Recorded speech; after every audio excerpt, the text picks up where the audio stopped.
Hey tout le monde, Alisha Hey, up in here pour vous servir. On est ensemble sur le podcast de Tu fais quoi? Et je vais passer le micro à Balou qui va vous faire son fameux Yo, c'est Balou et t'es branché sur le podcast de Tu fais quoi? C'est parti, turn up. Salut Balou. Yo. Salut Alisha. Hey. Alors, on est ensemble effectivement dans un cadre très particulier, donc de la formation Rise pour les réseaux sociaux. Qu'est-ce que ça vous fait déjà de venir en Martinique? Bah écoute, en tant que Martiniquais, Guadeloupéen, Tu as bien le préciser. il faut préciser parce que je reçois des menaces quand je dis juste Martiniquais. Non, ça me fait plaisir parce que bah c'est de là d'où je viens et puis c'était important pour moi de venir, de pouvoir échanger, de pouvoir partager. Donc c'est vraiment un honneur pour moi d'avoir fait cette formation et le groupe il était top et c'était vraiment important pour moi de le faire. Donc ça me tenait à cœur à fond. En plus, on sent que tu es sur une bonne dynamique. Vous êtes partis avec l'équipe dernièrement au Cameroun. Maintenant, vous êtes venus faire la formation en Martinique. Je sens qu'il y a des prochaines formations à venir encore. Ouais, bah là c'était, on va dire un premier test et ça a été très concluant. Moi j'ai vraiment kiffé. J'avais déjà fait des formations auparavant, mais c'était dans un format différent. Là, faut savoir que celle-là, elle a duré une semaine, enfin 5 jours. Et moi en général, je fais une après-midi ou 2 heures ou 3 heures, comme j'ai pu faire au Cameroun. Tu vois, c'était quoique au Cameroun, ça a duré un petit moment quand même. Hein. Ça a duré 2-3 heures. Ouais, après, il a fallu t'arrêter. et après, il y a eu découverte d'artistes et tout. Mais là, c'était un autre registre et j'ai kiffé. Donc, l'idée, c'est qu'il y en ait d'autres. Il y en ait une autre en Guadeloupe parce que c'est ma deuxième île. Et après, pourquoi pas la Guyane. Et je veux commencer par les Antilles et après voir si je le fais vers chez moi et tout. Et voilà quoi. Bon, on va quand même recadrer les choses rapidement puisqu'on a quand même Mamad qui est avec nous dans le studio. Alors, il y avait une remise de prix. Je ne sais pas si vous avez pu constater, mais bon, l'ouverture et la fermeture, c'était la Guadeloupe. Hein. Oh là. C'est vrai ou pas? Parce que Mamad est le lauréat de cette édition. Exactement. Bon, alors je vais vous présenter quand même les petits sujets qu'on va balayer. On va revenir un petit peu sur ton parcours, Balou, même si on en a appris énormément déjà. On va parler de la gestion de tes réseaux. D'accord. De l'écosystème familial que tu as créé donc avec tes frères, Louis et Logan. On va parler de What's Up Girl, bien évidemment. Des petits concepts que vous avez créés tous les deux ensemble. Vous faites vos vidéos un peu drôles. La formation Rise Martinique. La musique avec Alisha. Hey. Et les réactions que tu fais. Maintenant, en plus, on a fait sur Kima, on t'a vu sur... comment s'appelle le son? Bienvenue aux Antilles. Bienvenue aux Antilles. Donc ça, et on va finir par... il y a quand même d'autres sujets. Donc ton voyage au Cameroun, on va parler un peu d'Alisha aussi. Et aussi de... Tu te prénommes, il paraît, comme l'oracle. Ah ouais, Hein? l'oracle. Donc on verra si tu peux nous donner les prochaines pépites. Vas-y. Et ben c'est parti, on va commencer. Donc si tu peux nous parler un petit peu de ton parcours.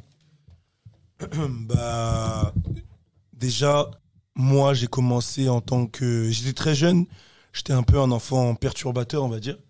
Enfin, perturbateur, mais pas celui qui fout la merde. C'était... J'aimais... Tu étais taquin. Taquin, voilà, j'étais taquin, c'est exactement le mot. Dis la vérité, dis les termes, s'il te plaît. S'il J'étais te un peu plaît. chiant, J'étais un peu au champ, comme ils disent. Non, j'étais un peu chiant et j'avais beaucoup d'énergie en fait. C'est que j'étais un peu hyperactif et je savais pas me gérer et ma mère elle m'a mis dans tout. J'ai fait du vélo, du basket, du judo, des trucs improbables, de l'escrime, Du patin à tout ce qui glace. était possible pour pas que je reste à la maison. Elle m'a mis. C'est-à-dire que j'avais une semaine où tous les soirs j'étais dans une activité. Ah ouais. Comme ça, je rentre, je suis fatigué et je dors. Donc, Théâtre, ouais, j'ai fait du théâtre et tout. doublage voix. Et le fait d'avoir fait tout ça, ça m'a permis d'ouvrir mon esprit, de découvrir des choses et tout. Et puis après, j'ai commencé le basket, blessure au genou. Tu connais les Ouais, tu croisés. connais, voilà, la NBA m'appelait, mais bon, ça s'est pas fait. On a vu tes shoots quand même sur ta page. C'est pas ouf, hein, Balou. Hein. Balou Fame, là, moi je suis déçu des fois, je vois des trucs là. Ouais, entre temps, on va dire, je me suis pas trop entraîné, tu vois. Il y a eu, entre la NBA et maintenant, il y a eu quelques années, quelques kilos. Bon, voilà, il y a eu deux, trois trucs. Mais voilà, après, Après, je suis passé par pas mal de choses. J'ai commencé par le crump, on va dire. Cette danse qui a changé ma vie. Et tu étais l'un des premiers en plus en France. Exactement, je fais partie des premiers en France à avoir fait du crump. Ça m'a permis de voyager, de rencontrer du monde. En même temps, je travaillais beaucoup avec les enfants. J'avais mon BAFA. J'ai été même directeur à un moment, je sais pas comment, d'un centre aéré dans mon quartier, à Montfermeil. Du coup, je suis un enfant de Gagny et de Montfermeil. Et Montfermeil, c'est dans le 93. C'est là où, Clichy-Montfermeil, c'est là où en ce moment, il y a Ladjli qui a sorti le film Les Misérables, etc., tu vois. Donc c'est un nid un peu c'est une histoire particulière. De base, c'est l'histoire des Misérables de Cosette, tu vois, la ville de Cosette et tout. Et là, c'est la nôtre. Et puis voilà, il y a eu pas mal de choses. Après, il y a eu le crump. Le crump, je l'ai fait. Je me souviens, mon stage de BTS, j'ai craqué, j'ai dit, vas-y, je pars à Los Angeles, et tout le monde m'a dit que j'étais un fou. J'ai trouvé mon stage à Los Angeles, tu vois. Puis j'ai envoyé des emails à tout le monde, à Snoop Dogg, à Dr. Dre, tout ce que je voyais. Puis j'ai été accepté dans un stage chez MySpace. Et de là, tout a commencé. J'ai découvert le digital vraiment, vraiment. Même si je l'utilisais un peu avant ça. Ce qui m'avait permis de rencontrer Chris Brown, etc. de mon côté. Et à partir de là, j'ai kiffé le hip-hop, j'ai kiffé le monde américain. La manière dont ils vivent, la manière dont ils font le marketing. Et boum, je me suis mis à fond. Ça a pété dans le crump. J'ai arrêté pour des raisons personnelles. Et de là, j'ai décidé de mettre tout mon parcours, tout ce que j'ai appris, mon expérience dans le crump, dans autre chose. Et j'ai commencé mon premier média. Et, Roi de la rue. Roi de la rue. Ensuite, qui est devenu French to Death. Et de là, j'ai travaillé à Génération. Et après, on connaît l'histoire Génération. J'ai fait les interviews. Je faisais des vidéos humoristiques un peu de mon côté. Et puis après, ça arrive à French Plug, quoi. Il y a eu Au Calme. Et après, on est là, French Plug. Et puis, c'est une histoire de fou, en vrai. C'est vrai que bon, si c'était pour rentrer dans le détail, il y a énormément de choses à raconter. C'est ça, là, ça allait faire comme information. J'allais parler 3 heures. C'est ça, tu vois. Donc, bon, j'ai choisi d'autres sujets pour que les gens te découvrent sous un autre angle. Exactement. Moi, je t'ai découvert, donc c'était une vidéo drôle. C'était une histoire d'un hamburger. Je crois que tu déballais, tu disais, ouais, en gros, mais c'est pas normal. C'est sur l'affiche, il était plus gros, tu vois. Ouais, le 280. C'est ça. C'est là où ça a commencé en vrai à un peu buzzer de mon côté. Et l'histoire elle est ouf parce que moi à la base je faisais des petites vidéos d'humour mais c'était pas un truc de fou. Et là l'histoire elle est vraie. Hein. C'est-à-dire qu'on a commandé en bas là à Noisy-le-Grand. Il y avait pas Uber Eats et tout et j'étais vénère parce que ils m'ont donné un hamburger au lieu de 280. Et c'est mon petit frère Louis qui me dit mais gros vas-y là parce que je craquais, j'insultais, je disais tout ce que je disais dans la vidéo je le disais mais je le disais normalement quoi. Je parlais avec lui, il m'a dit hey, t'es trop marrant, genre moi j'étais vraiment vénère, il me dit hey, c'est trop marrant quand t'es vénère, viens je te filme. Je dis mais gros t'es sérieux là, je suis vénère, tu veux me filmer? Il me dit t'inquiète, pars en couille, je te filme. Et il m'a filmé et j'ai une anecdote de fou parce que une semaine avant ça j'ai sorti une interview avec Kendrick Lamar et l'interview elle a fait 50 000 vues. Ah ouais. Seulement. Et ça c'était sur Facebook, hein, je crois. C'était cette vidéo, ouais. L'interview. Je l'ai mis sur YouTube. Et sur Facebook, j'ai mis la vidéo de 280. Ouais, il me semblait que c'était sur Et Facebook. en une journée, j'ai fait 400 000 vues. Et là, je me suis posé, j'ai dit, mais attends, mais comment ça? Je fais une interview de ouf avec Kendrick Lamar et je fais 50 000 vues. Et là, je parle d'un hamburger et je fais 400 000 vues. Et là, je commençais à me poser des questions. Après, je suis rentré dans un engrenage de vidéos. Et là, c'est parti. Et là, c'est parti, hein, Cellulite onctueuse, On connaît. Amber ouais. Rose, Rihanna, et voilà. Mais il n'y avait pas eu des retombées par rapport au truc de l'hamburger, le 280 là? Oui, grave. T'avais été contacté par McDo qui t'a dit ouais. Mais de fou. mais grave. Mais en fait, c'est une histoire de fou. Et c'est une histoire qui m'a aussi appris beaucoup dans le marketing et tout. C'est que moi, j'ai poussé le truc, tu vois. J'ai dit, ouais, 280. Parce que moi, à l'époque, je créais des sites aussi. Et j'avais créé un site, il s'appelait jemangequoi.com, je crois. Parce que dans la vidéo, je dis, je mange quoi à la fin? Et l'idée, c'était de faire le retour du 280. Et juste après, McDo ont utilisé exactement la même com que moi sur le 280. Mais tout pareil, hein, le même décompte, les mêmes trucs et tout. Moi, je me disais, mais attends, ils sont en train de me couiller là, en fait, et tout. Parce que j'ai fait plein de vidéos après, tu vois. J'avais fait Maître Gims dire rendez le 280 à Balou. Tous les gros rappeurs, ils avaient dit oh Balou, rendez son 280. Et ça avait fait un buzz. Et McDo, ils ont surfé dessus. Et après, j'ai su par des gars à moi qui m'ont dit, qui travaillaient à McDo, qui m'ont dit qu'il y avait une note par rapport à ce que moi j'avais fait de relancer le 280. Ok, donc t'as créé un truc en Ouais. fait. Et là, je me suis dit, et c'est là où j'ai commencé à me dire oh, mais ça, j'aurais pu le monétiser. Mais j'avais pas la maîtrise à cette époque-là, tu vois. Bon, donc si vous voulez en savoir plus sur le parcours de Balou, je vous invite à regarder toutes ces interviews. Il y a plein de choses que j'avais déjà découvert. Moi, je veux parler de ta gestion des réseaux. Parce qu'il y a un truc qui est incroyable. Quand je vois que tu tabasses partout, je me dis, c'est obligé peut-être C'est Alisha qui gère Facebook, peut-être c'est Logan qui gère l'Instagram du French Plug par exemple. Comment c'est possible? Comment tu fais? Comment tu gères tout ça en même temps? Ok, je vais me mettre Est-ce comme que ça. tu dors déjà? Ouais, ça m'arrive. Il fait des siestes. Non, je dors quelques heures par nuit quand même. Genre 3-4 heures. Ah Oh, il a ouais. fait... Mamad, il est pas content. C'est du quoi? Mais non, en gros, pour répondre à ta question, sur French Plug, c'est beaucoup Louis qui est dessus. Les gens savent pas, mais il a une grosse gestion de French Plug et il y a une équipe dessus. J'y suis moins, avant j'y étais beaucoup. Par contre, sur tous mes réseaux, c'est moi. C'est moi qui gère tout de A à Z, les mises en ligne sur YouTube, sur Insta, sur Facebook, partout, Twitter. Tout est moi, tu vois. Pendant de Roi de la Rue à French Plug, tout était moi sur les médias. Et à un moment, Logan, il a pris le relais au début de French Plug, au début du Balou Show même. Il a commencé à bien bosser dessus. Et après, Louis, il a pris le relais depuis l'année dernière. Et il gère l'équipe, il gère une équipe, etc. Il m'aide beaucoup sur ça. Mais ma gestion des réseaux, en fait, je me dis que pour que les gens soient captivés par ce que je fais, il faut que les réseaux, ils aient mon identité. Et personne d'autre que moi peut créer une identité, en fait, sur mes réseaux. C'est sûr, mais bon, après, c'est ton entourage proche, donc les trois autres peut-être ils comprennent forcément qui tu es, ils auraient peut-être pu t'aider. Je pense pas. En fait, je pense qu'ils auraient pu m'aider, mais tu vois, par exemple, là, j'ai fait une vidéo quand on était ici. Le matin, au petit-déj, j'ai fait une vidéo, genre les mecs qui font la mala. Et tu vois, j'ai posté la vidéo, et après, dans ma tête, je me suis dit, je poste la vidéo, j'ai vu qu'elle a un peu fonctionné, là, elle a 300 000 vues, je crois, et je me suis dit, vas-y, faut que j'enchaîne avec un truc marrant sur la vidéo toujours. Et dans la vidéo, en fait, Alisha, elle me filme, elle me prend vraiment les photos. Ouais. Et après, j'ai vraiment posté les photos et les vidéos de la vidéo, en fait. C'est ce que j'ai vu en mode un peu backstage. Et ça, je pense pas que quelqu'un qui soit genre... Ça, c'est mon délire à moi, en fait, que j'ai créé. C'est mon identité. Et je pense pas que quelqu'un qui soit en dehors de ma tête, il aurait pu avoir cette idée-là, tu vois. Il aurait fait un truc classique, mis la vidéo, un titre, et voilà. Mais derrière, moi, j'ai mes idées, j'ai ma manière de voir les choses, et je pense que ce qui fait que ça fonctionne par rapport à ce que je fais. Ok, mais comment tu fais pour t'organiser, pour savoir que, ok, il est 9h, faut que je passe par-ci, faut que je aille sur Facebook, faut que je fasse ça, faut que je tweete, faut que je balance un tweet en même temps, faut que je fasse un TikTok. J'ai un vrai planning qui est quadrillé, vraiment. Qui est sur mon téléphone, dans mon bloc-notes, 8h45. Il y a le seul truc que je respecte pas dans mon planning, c'est le sport. Voilà, c'est le seul truc que je respecte pas. Tu vois, des fois, il y a écrit 4 séances par semaine, il y en a 0,5, tu vois. Mais là, je le dis devant ta caméra, dans 6 mois... Ça filme, tu as pris ça, tu prends ça? Dans 6 mois, je fais une transformation. Combien de kilos? Nous, pourquoi tu regardes dans l'air, toi aussi? Alisha, combien de kilos? Si un truc, elle est pas avec moi, je perds 20 kilos. Ah ouais, t'es chaud. 6 mois. Ah, t'es chaud. Lui, tous, elle me croit pas. Ah ouais, y a pas d'entraide. Hein. Bon, déjà, la sortie Dis pourquoi on ne croit pas aussi. Dis pourquoi. Ouais. Parce que ça fait 3 ans que je le dis, 4 ans. Ouais, mais là, il est filmé, il est enregistré, ça passe sur un média. Donc il a la pression. Ça a déjà été le cas aussi. Rien que sur ses propres chaînes. Non, mais là, je suis chaud. Mais ouais. Mais en gros, l'idée, c'est que j'ai un planning qui est dans mon bloc-notes et que je me suis mis un planning type et je le change au jour le jour quand il y a des changements, des rendez-vous, des imprévus et tout.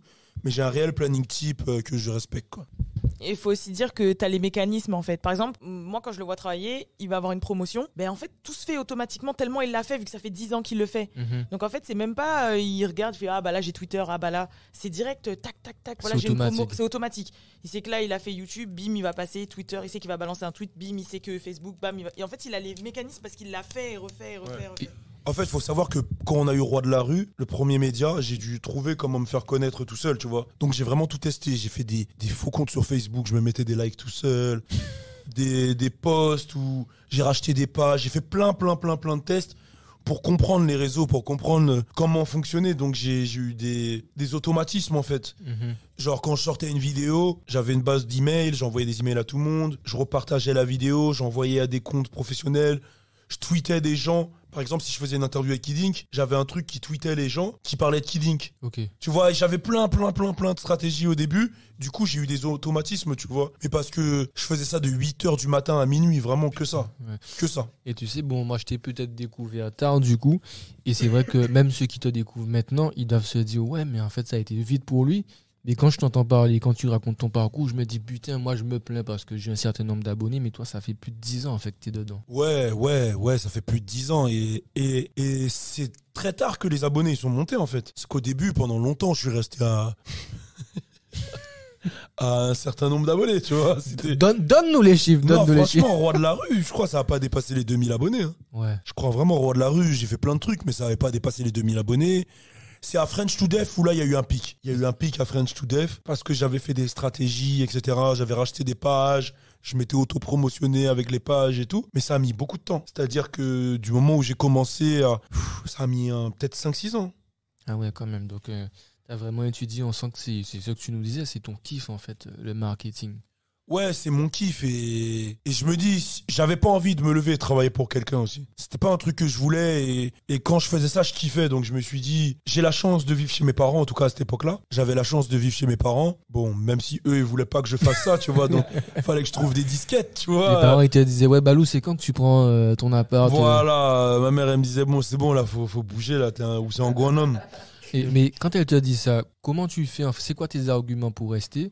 Et quel impact en fait ça a sur tes frères? Parce que t'es le plus grand en fait. Ouais, je suis le plus Donc grand. t'as Louis, t'as Logan qui te Enfin, regarde. j'ai une grande sœur. Ok. Je suis un ouf, à chaque fois je dis je suis le plus grand, mais j'ai une grande sœur, moi.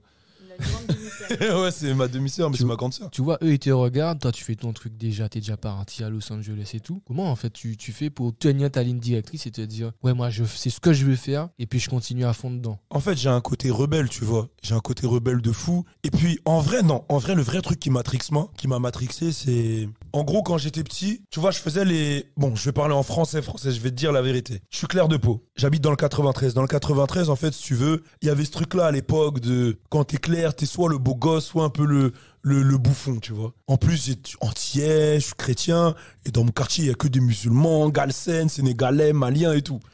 Donc moi, déjà... Je voulais m'intégrer un peu, tu vois, et je suis le seul antillais, et ils disent, ouais, vas-y, lui, il mange du porc à la cantine, tu vois, il y a ce truc-là de différence, tu vois. Mais on se vannait pas, c'est pas en mode on se vannait, mais il y a une différence. Et de là, en fait, j'ai eu un truc où j'ai essayé d'apprendre la culture, mon africanité. Donc j'ai commencé à regarder des trucs, je suis tombé sur des Malcolm X, Mohamed Ali, mais très jeune, hein. Mohamed Ali, Malcolm X, après Aimé Césaire, après, ouais, j'ai regardé Racine, j'ai regardé plein de trucs, tu vois. Et de là... Quand tu regardes tous ces hommes qui te parlent et tout, ils te font comprendre que on a besoin d'avoir une indépendance financière. Et c'est c'est ce qui ressort le plus en fait. C'est si on veut les choses, il faut se donner les moyens. Le colon a établi ses lois. Enfin, il t'explique les choses. Et de là, ça a développé je crois que c'est ça qui a développé mon truc de il faut que je fasse quelque chose. Il faut que, tu vois. À un moment tu connais quand tu commences à découvrir ça, tu rentres dans un truc, t'es Black Power à Ouais, fond. c'est ça. J'ai eu une Matrix Black Power. Après, j'ai su faire le juste milieu. Mais c'est ça qui a déclenché, je crois, mon truc de je veux entreprendre et... Tu deviens self-made, quoi. Ouais, je veux être un self-made et je veux changer les choses aussi. Parce que je trouve que c'est pas normal que la communauté noire, en fait, je parle en général, hein, pas que les Antilles, l'Afrique et tout, qu'on soit aussi riche à tous les niveaux. Dans tout ce qu'on fait. Dans tout ce qu'on fait, dans les talents, même dans nos îles, nos pays, et qu'on ait autant peu de choses. Et j'avais ce besoin-là de pouvoir pousser d'une manière ou d'une autre la communauté. Et c'est pour ça que mon premier média, il s'appelait Roi de la rue. Parce que pour moi, on était les rois de la rue. C'était nous. En fait, c'était nous qui influençaient le monde. Genre, aujourd'hui, le genre numéro 1, c'est le hip-hop. Les plus grands humoristes, ils sont noirs. Tout le monde s'habille, tous les jeunes s'habillent avec des Jordan. Tu vois, Nike, ça a pété grâce à Jordan. Tu vois, genre... Et des années après, jusqu'à présent, les gens se battent pour avoir Exactement. des paires. Pendant qu'on parle là, Travis Scott, il a fait une émeute à Paris avec Dior. Donc pour moi, on a trop d'influence, mais malgré qu'on ait cette influence-là, on n'est pas au contrôle de tout ça, tu vois. Et c'était ça qui me... Ça qui a fait que tu t'es dit, Ouais, je veux le faire et je vais le faire. Exactement. Forcément, ça amène le sujet suivant. Comment ça se passe? Comment vous avez créé, donc avec Alisha, avec Louis, Logan, cet écosystème où tous ensemble, en fait, vous entreprenez? En fait, moi, j'ai commencé... on va dire que quand j'ai commencé, j'avais un gars avec moi qui s'appelle Busy. Grosse force à lui, Busy. Parce qu'on a commencé à 2. Tu vois, il y avait d'autres personnes autour de nous, mais c'était plus des gens qui suivaient. Tu vois, et Busy, c'était vraiment un mec. Il est toujours dans le truc. Il a une agence aujourd'hui, elle s'appelle Wafly. Une agence de communication, on bosse toujours ensemble et tout. Mais lui, c'était mon gars et c'était mon bras droit et on a commencé ensemble. C'est un mec de Montfermeil aussi, un Martiniquais. Martiniquais guyanais. du coup. Et on a commencé ensemble et lui, il avait une expérience dans la création de sites web et moi, j'étais plus... j'avais les connaissances, la culture et tout. Et on a partagé nos connaissances, tu vois. Et de là, on a commencé à deux. Et c'est vraiment avec lui que j'ai fait mes armes, tu vois. Vraiment avec lui que j'ai fait mes armes. Et de là, on a eu plein d'échecs et on a appris plein de choses. Et on a compris certaines choses sur l'écosystème, en fait, via les échecs. C'est-à-dire qu'au début, on voulait faire un site et vivre des pubs sur le site, tu vois. Soit tu as les pubs Google, soit tu les affiliations publicitaires, etc. On a vu avec l'évolution des sites que ça devenait de moins en moins rentable. On a testé plein de choses. Vraiment, on a testé... Je peux même pas faire la liste des choses qu'on a testées parce que les trucs, c'est ouf. Et de là, c'est tous ces échecs qui nous ont permis de créer cet écosystème, tu vois. Et après, Logan, il est très jeune. En vrai, les gens ne savent pas, mais il est très jeune. Logan, on a commencé à travailler ensemble parce qu'il avait un stage pour son BTS. Et il m'a dit, je vais faire avec sa voix. Oh, vas-y, ce serait cool, je fais le stage avec toi. Vas-y, c'est carré, on fait le stage ensemble, non? Après, j'ai dit, vas-y, viens faire le stage. Et de là, on a fait le stage et il a kiffé de fou et on a continué à travailler ensemble. Il a même monté son média Oops on Fire, un média sur le basket.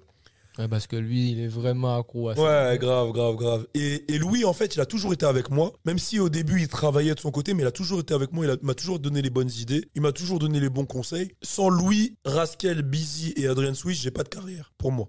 C'est des mecs qui m'ont apporté de fou. Et il y a un an, il a eu un an, voire un peu plus, il a eu un vrai déclic. Après plein de choses qui se sont passées dans notre ancienne équipe et tout, il s'est rendu compte, il s'est dit, mais en fait, je suis un ouf, je peux le faire avec toi, en fait, tu vois, vraiment. Parce qu'à la base, il voulait rester que dans le côté artistique. Non seulement ça, mais je te coupe, excuse-moi, c'est là où je veux en venir, c'est que les gens t'ont découvert, ils ont découvert Louis, Logan, Alisha. Louis était très en retrait au début. Exactement. Je le voyais très rarement sur le French Plug. Ouais. Et tu sens qu'il n'avait pas trop envie d'être au devant de la scène. Exactement. Et en fait, le temps est passé.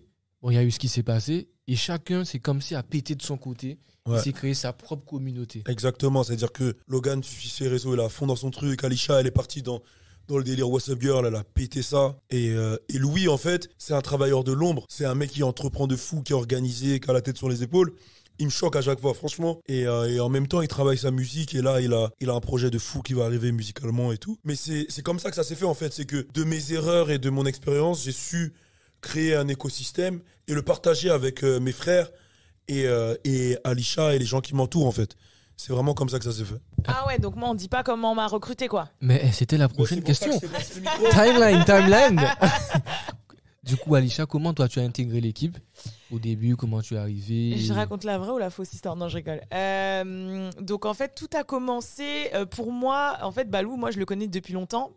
Depuis avant que lui me connaisse en fait, puisque je faisais partie de ses groupies. Voilà. Oh non, en fait, quand j'étais jeune, j'étais aussi dans la danse et je suis plus jeune que lui. Du coup, avant, il y avait un site internet qui s'appelait les Skyblogs. Et moi, qui étais une grande fan aussi de Chris Brown. Et que Balou il était lié à Chris Brown, voilà. Et j'étais aussi dans le crump. Bon, j'ai jamais vraiment osé danser devant les gens, mais moi, tout ce qui touchait à la danse et surtout au hip-hop, j'étais à fond. Ce qui fait que moi, je regardais ce que Balou faisait, mais de loin. Voilà, je regardais ses vidéos, je regardais ses posts, je regardais quand il dansait ci, ça. Et le temps est passé.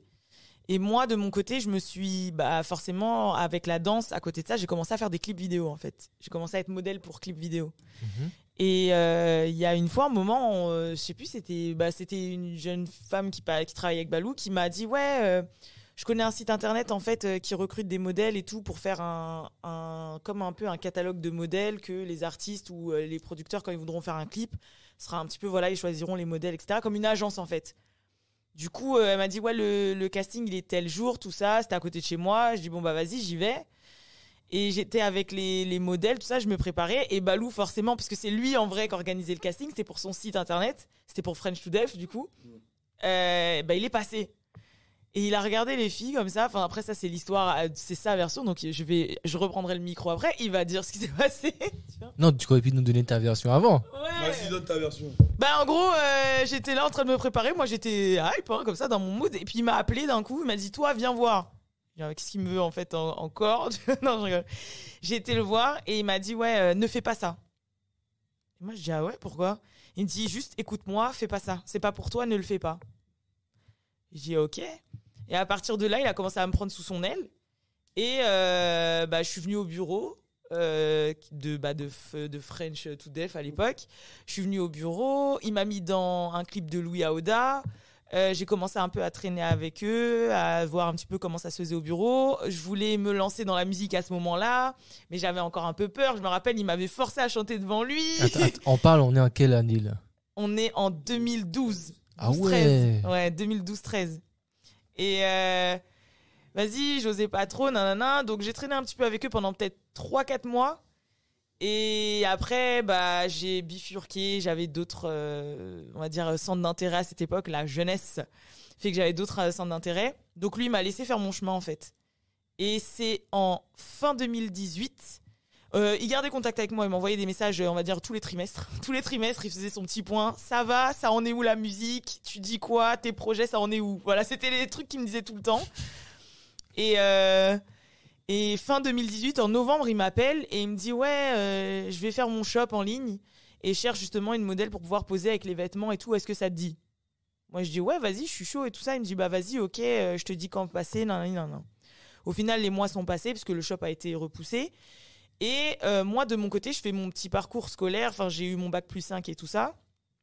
Et mes parents, surtout mon père, m'avait mis un ultimatum. Il m'avait dit, parce que moi, pareil que lui, comme il disait, je me voyais pas travailler pour quelqu'un. J'ai toujours voulu travailler dans le divertissement ou l'artistique, quelque chose que j'aime. Ça a toujours été ma hantise en fait de travailler dans quelque chose que je n'aimais pas, et en plus travailler forcément pour quelqu'un. Et en gros, le deal avec mes parents, c'était une fois que t'as ton diplôme, on te laisse 1 an. Tu fais ce que tu veux. Tu fais ce que tu veux. Si à la fin t'arrives à en vivre, ok. On te laisse. Si t'arrives pas, tu vas travailler. Tu vas chercher un boulot. Voilà, c'était Classique. ça. Ouais. Exactement. Et moi, à cette époque-là, j'étais dans le fitness depuis à peu près 2 ans. Et j'étais à fond. Et je me suis dit, là, j'avais ma petite communauté. J'avais 9000 abonnés sur Insta, à peu près. Petite communauté. Non, mais. Sur Insta, tu vois. Oui, voilà. J'avais une petite communauté et tout. Et ils me suivaient déjà pour ça, en fait, pour ma transformation physique. Et j'étais partie faire mon stage de fin d'études de 6 mois à Miami. Donc, pareil, tout se passait très bien. J'ai dit, vas-y, je vais me lancer sur YouTube. Il y a des vidéos non répertoriées sur ma chaîne qui datent il y a presque 10 ans. En fait, c'est juste que j'avais jamais eu les couilles de les mettre en public. J'ai toujours voulu me lancer sur YouTube, mais j'ai jamais eu je me suis lancée, 8 ans quasiment après, en fait. Et j'ai commencé à faire des vidéos fitness pour dire, voilà, comment avoir des formes, comment prendre du poids, et ça a pris. Parce qu'il faut savoir qu'elle était comme ça. Ouais, exactement. Bon, là, maintenant, je dois faire le sens contraire, du coup. L'entrepreneuriat m'a fait prendre du poids. Je dois faire le sens contraire, mais ouais. Et du coup, j'ai dit, vas-y, j'ai cherché un moyen de monétiser tout ça. Et j'ai dit, je vais créer mon propre programme de sport. Du coup, j'ai créé mon propre programme de sport. J'ai fait mon Shopify. Je l'ai écrit. J'ai fait le visuel. J'ai tout fait. Et je l'ai mis en ligne et j'ai fait quand même pas mal de ventes. Hein, voilà, j'ai fait un bon petit chiffre. Et lui, il regardait ça de loin et il s'est dit, ah ouais, donc c'est cool en fait, elle est entrepreneuse dans l'âme en fait.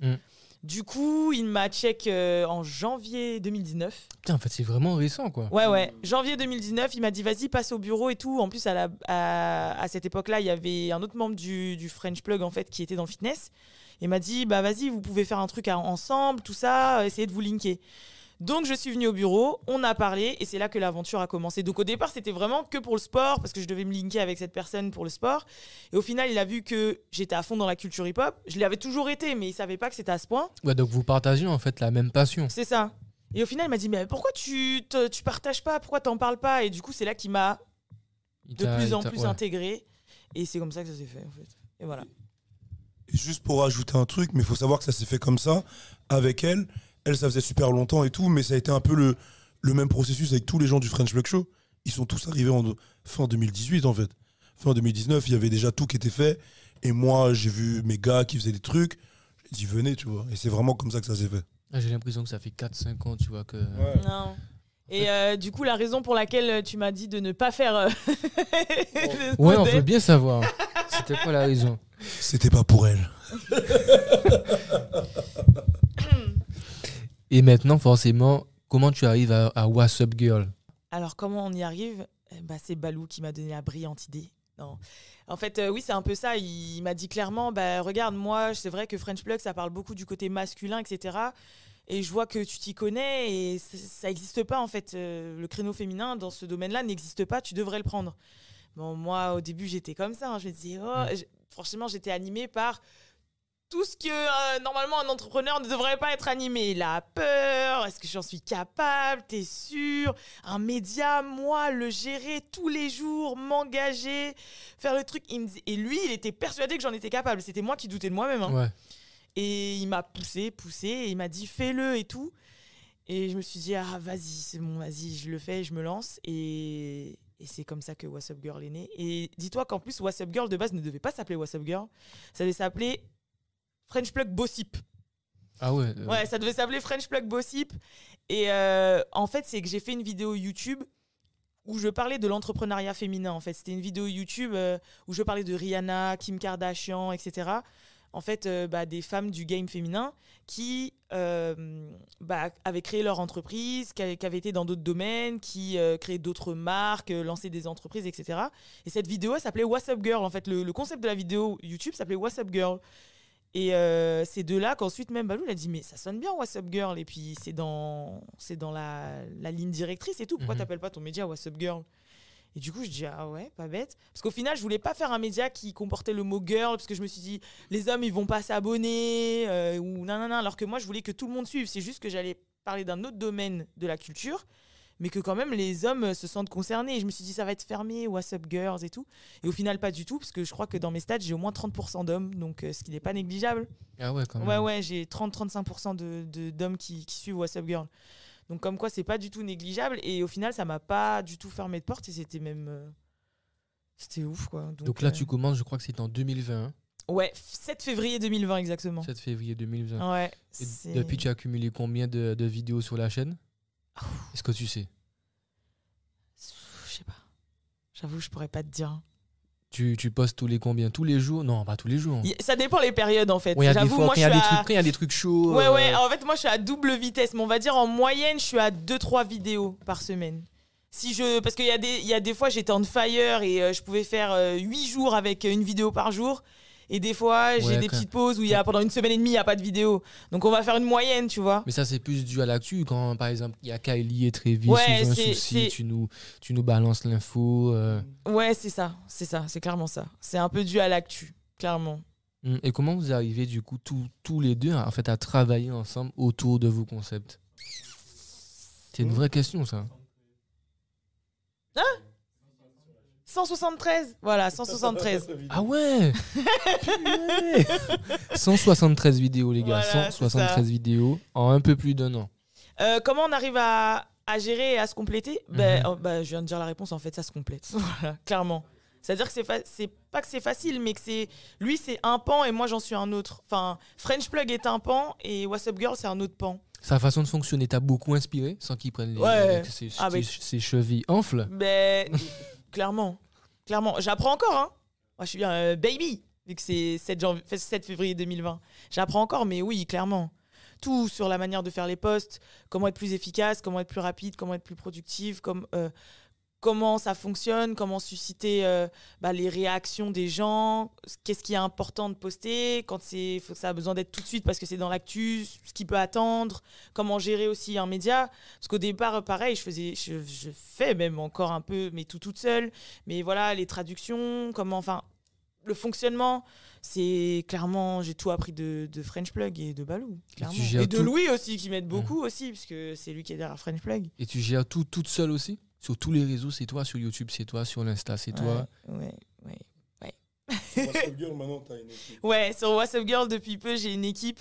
Parce que c'est vrai que c'est... Au bout d'un moment, on est obligé. Au début, on peut, mais au bout d'un moment, ça devient plus gros que soi. Et si on veut développer, on est obligé de déléguer. On est obligé de...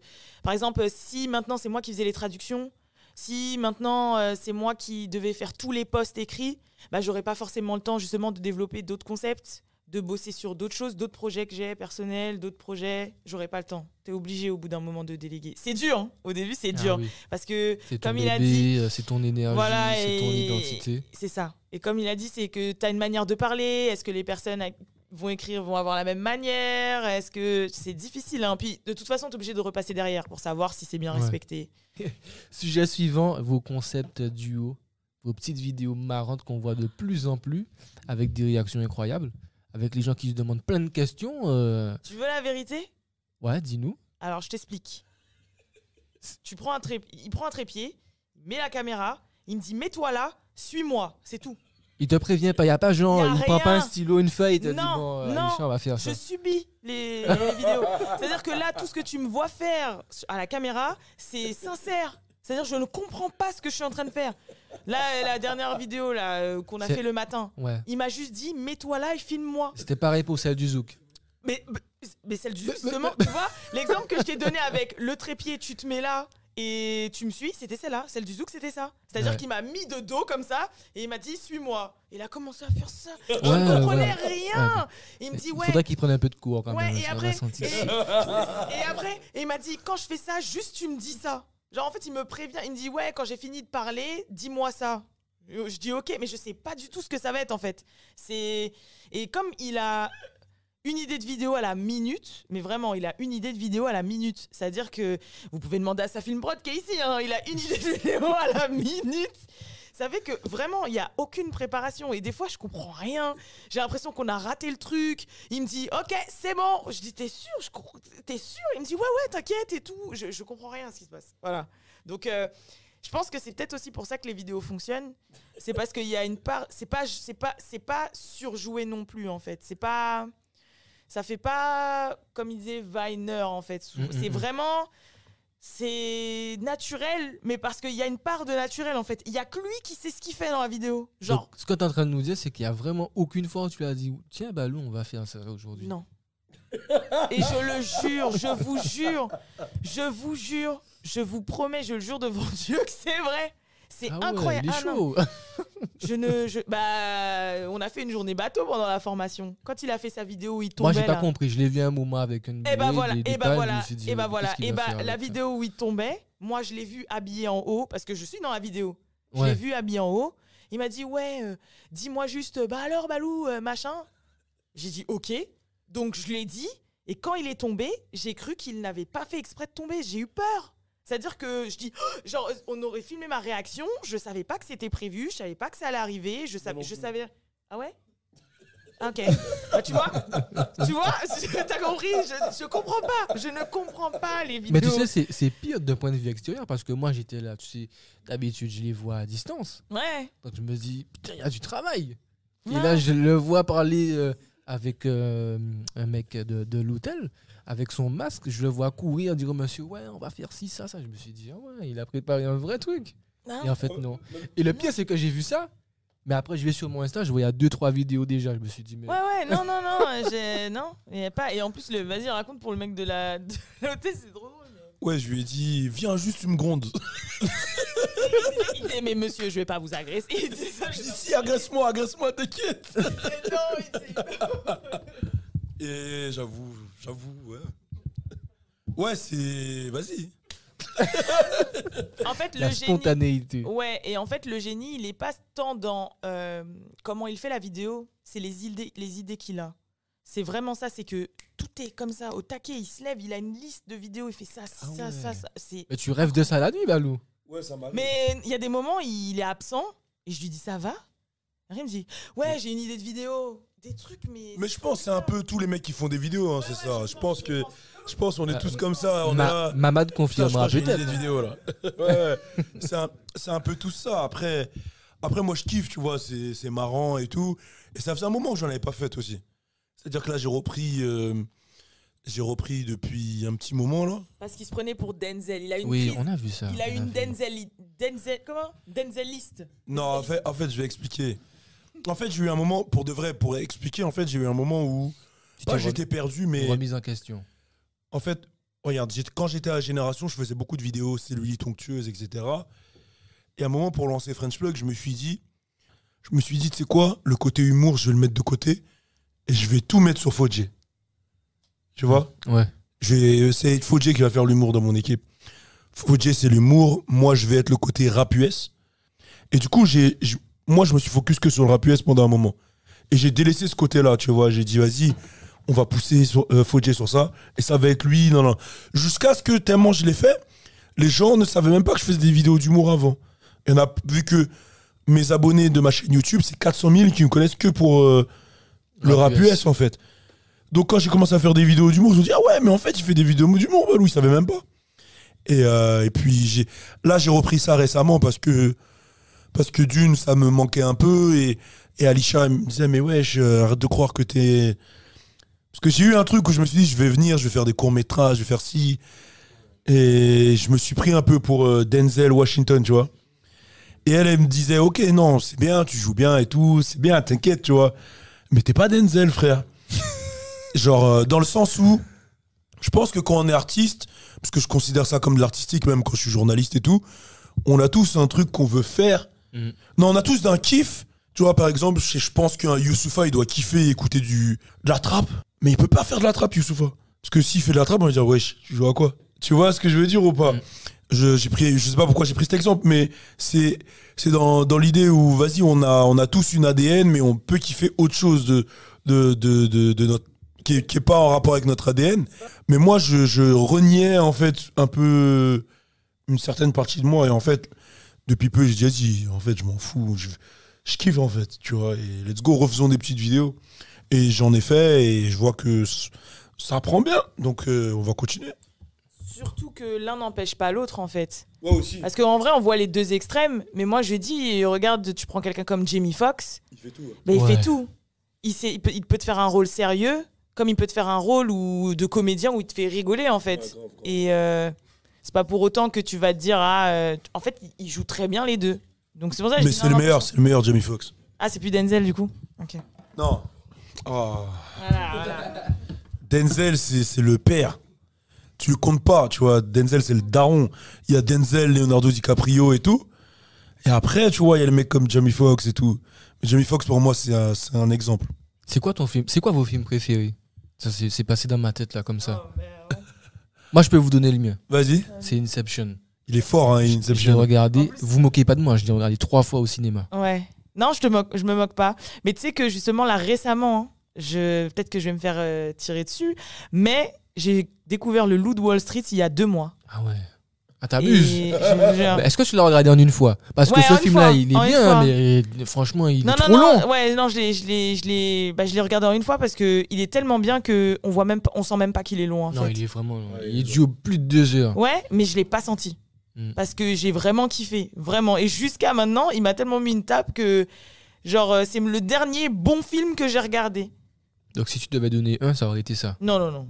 C'est quoi? Mais il est nul mon film préféré. C'est quoi? Mais Titanic? il a une portée sentimentale dans mon cœur. Qu'est-ce que tu veux dire? Quoi? Ah, oui, non, Harry Potter. Mais c'est vrai qu'elle est fan d'Harry Potter. Ouais, je suis fan d'Harry Potter, mais c'est pas un film que... Dès qu'on me pose cette question, j'ai un film... Qu'est-ce qu'il y a? Tu vas dire des films de danse, là? Oui. Des steps... Quoi? Non, vas-y, dis, c'est quoi? C'est un film qui m'a... D'accord? Non, pas Honey. Sexy Dance? Oui. Mais attendez! Sexy Dance, c'était celui avec Omarion là. Non, ça c'est Street Dancer. Street Dancer aussi, il est dans mon cœur. Oni, j'avoue, ça se bat entre Oni et Sexy Dance. Hein. Ouais, non, ok, mais en fait, c'est parce que c'est des films qui ont marqué ma vie. Genre, sentimentalement, ils ont une valeur, tu vois. Dis-toi, Sexy Dance, j'avais pas ma place de cinéma. J'ai comment on dit déjà? Fraudé pour aller le voir et tout. Ah ouais? Et ouais, non, c'est... Balou, c'est quoi ton film? Sexy Dance 1 et 2 et Oni. On a le top 3 d'Alisha. Et Harry Potter. Des choix de merde. Ouais, bon... J'avoue, c'est dur. Hein. Training Day. Bon, forcément, c'est un film de Denzel, c'est ça? Ouais, Training Day. Après, moi, j'aime beaucoup Leonardo DiCaprio, donc Le Loup de Wall Street, Inception et tout, je kiffe. Vraiment, Leonardo DiCaprio, pour moi, il est incroyable. Même dernièrement, on s'est rematé Titanic, en vrai. Après, en fait, ces derniers temps, je me suis refait trop de trucs. Je me suis refait les Matrix. Ouais, je me suis fait les Star Wars parce que j'avais jamais regardé Star Wars. Ouais, moi non plus. Les trucs de guerre des étoiles, là, ça me plaisait pas, en fait. Ça me plaisait pas et au final, il a kiffé. Et c'est trop lourd, Star Wars. T'as regardé même les vieux, là? Ouais, c'est trop lourd. Et les vieux, ils sont mieux que les nouveaux, carrément. Ouais, mais Trop lourd, l'image, Star Wars. elle est pas belle. Même l'image, même si elle est pas belle, même si l'image elle est. Et encore, c'est pas si choquant que ça en vrai. Ouais. Je trouve ça trop lourd en fait, l'histoire et tout. J'ai négligé, j'ai regardé ça en décembre de l'année dernière là, seulement.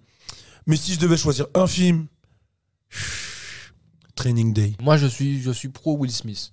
J'ai souvent ce débat-là. Moi, je Will kiffe Smith. Je Non, kiffe en fait, c'est pas que j'ai un problème avec Will Smith, parce que il est fort. Genre, quand tu regardes À la recherche du bonheur, Ouais, sa carrière, elle est incroyable. Après, c'est juste que, voilà, ces 10 dernières années là, Je sais plus c'est quoi, c'est son Bright, il y a que Aladdin. Ouais, C'est pas, tu vois, En c'est. fait, c'est après After Earth. Non, mais After Earth, c'est un bide. Avec son fils. Son fils, c'était là, ouais. nul à Ouais, chier. c'était nul à chier. C'était le plus nul film que j'ai vu, je crois. Non, il y a des plus nuls, mais. Le plus nul film que j'ai vu, C'est les serpents à Compton là. un truc de malade.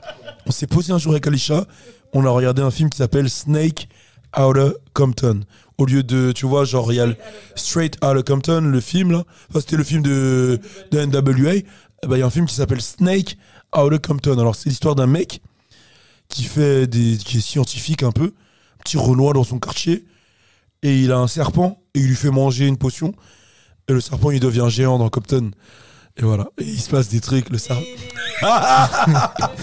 Mais quand je te dis. Vous avez regardé ce film-là sur quoi? Mais quand je te dis, il pue la merde. Sur quoi? Tu sais, les petits boîtiers là avec le TV. Écoute, ouais. je vais te dire un truc, hein. Les effets spéciaux ils sont nuls, c'est comme Sharknado mais en pire. Je vais aller loin. Je vais aller grave loin. Non, c'est un truc de fou ce que j'allais dire là. Allez, ouais. Je vais loin. Voilà, je vais loin. Si tu me demandes si j'ai le choix de faire un acte sexuel avec une serrure. Et avec 6ix9ine. Et regarder. Non, avec. 6ix9ine, wow, doucement, on va rester. Non. Lil Pump. Si tu... Non, jamais. Balou, j'ai un truc à te dire. Il faut que je te taille un petit peu. Parce que, bon, c'est mon podcast, donc je fais ce que je veux déjà. T'es libre. Tu vois, tu nous as promis des trucs pour Lil Pump. Bon, t'as pas fait. Mais non, mais parce qu'il l'a pas fait non plus. Souvent, tu vois, quand je regarde tes vidéos, tu parles de timeline et tu dis si je la mets pas. Je la mets jamais. Ouais. Si je mets pas la vidéo, insultez-moi. Ouais. Mais tu les mets jamais en non, fait, les vidéos. Non, je les mets jamais, j'avoue, j'oublie. Hein. En fait, je m'amuse à ne pas les mettre aussi, parce que je sais que les gens ils vont commenter. Et je te jure, tu peux demander à Mamad, on a eu un gros débat il y a 2 jours, Mamad, tu te rappelles, avec John Lafrappe justement. Et je disais, ouais, mais Balou, il met jamais la vidéo dans la timeline. Ouais. Et John, comme c'est un contestateur devant l'éternel, il nous a dit, ouais, mais non, mais si ça se trouve, c'est une stratégie, il le fait exprès pour que les gens comprennent. Je dis, mais qu'est-ce que tu racontes? Je te jure. Bah, il a raison. En fait, il a raison, c'est fou. En fait, on le dit à la fin, je dis, je vais pas le mettre comme ça, ils vont tous commenter. Et ça fait de l'engagement, c'est marrant. Hein. C'est Et puis, vraiment en fait, ça crée, ce que j'aime bien, en fait, c'est que ça crée un truc de.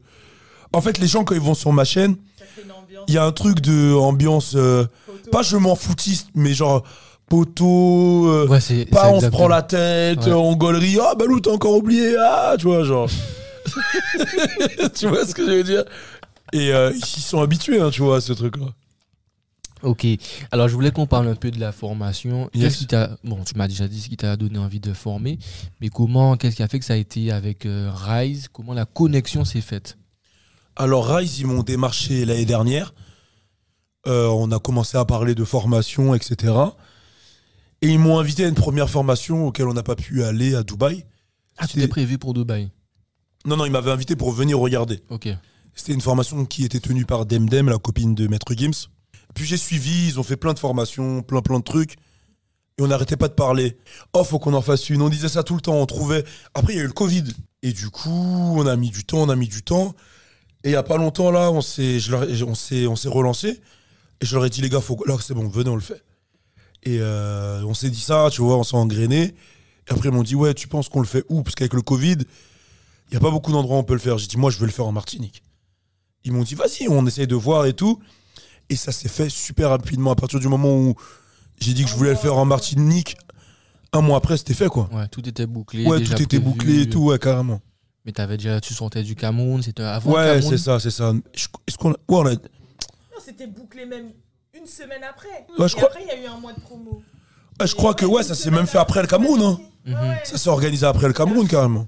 Et après, boum. Parce qu'on t'a senti dans une dynamique quand tu revenais du Cameroun où t'avais Incroyable. envie de partager, t'avais envie de faire un truc. Bien sûr. Et tu parlais déjà de oui, il faut que je fasse quelque chose aux Antilles, il faut que je fasse un truc. Et peu de temps après, finalement, la formation, tu l'annonces. En fait, ce voyage au Cameroun, il était incroyable, il était hors du commun. De toute façon, je l'ai dit partout sur mes réseaux et tout. Mais surtout, pour un Antillais, genre, c'était spirituellement fort.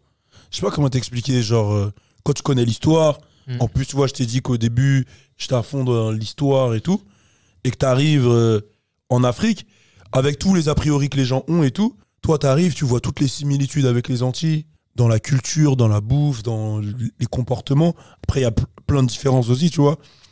Mais tu prends une claque, et les gens, ils aiment partager, ils aiment donner et tout. Et moi, mon but aussi, c'était d'essayer de faire un lien entre les Antilles et l'Afrique, parce que je trouve qu'on n'a pas ce lien-là, en fait.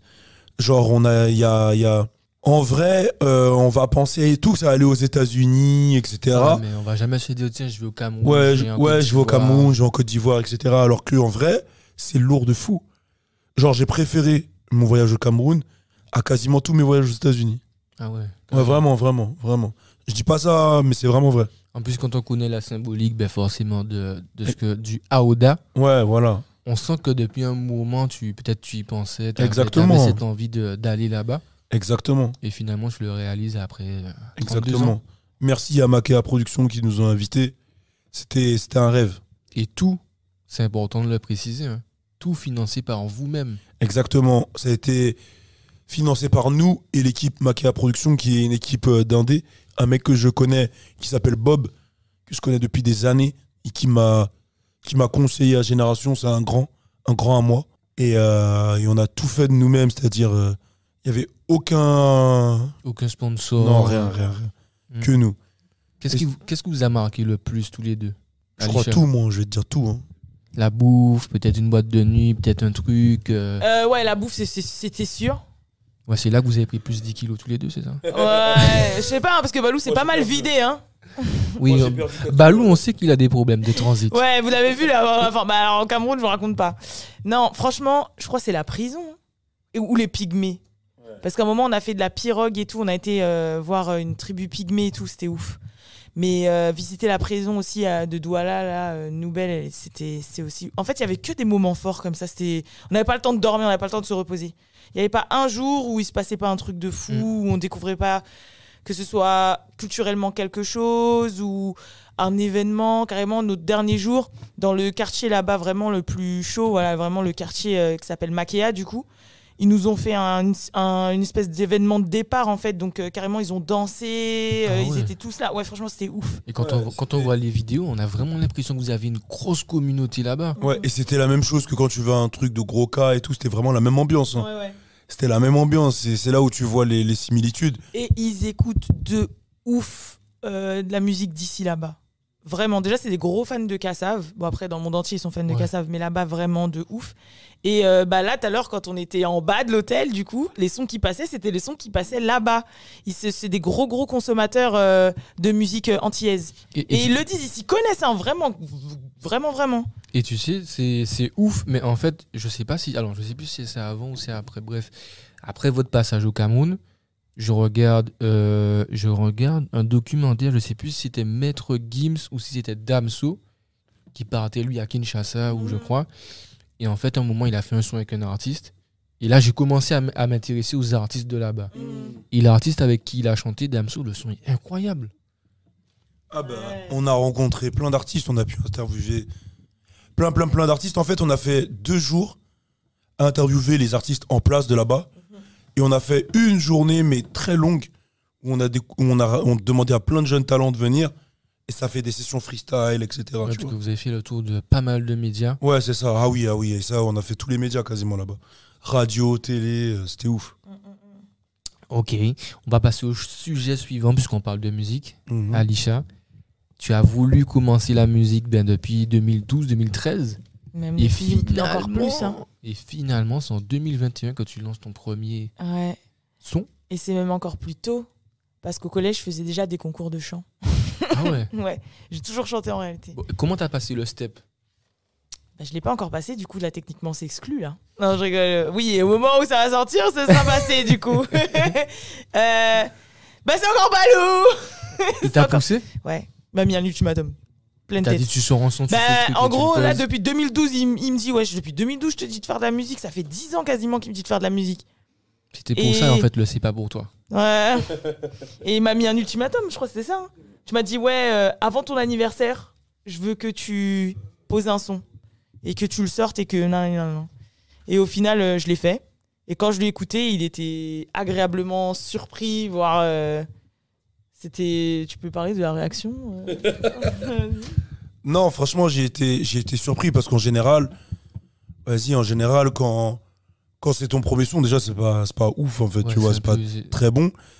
Et en plus, dans le délire dans lequel elle est, un peu français, mais avec des influences outre-Atlantique, Quinry, Quinry, etc., ouais.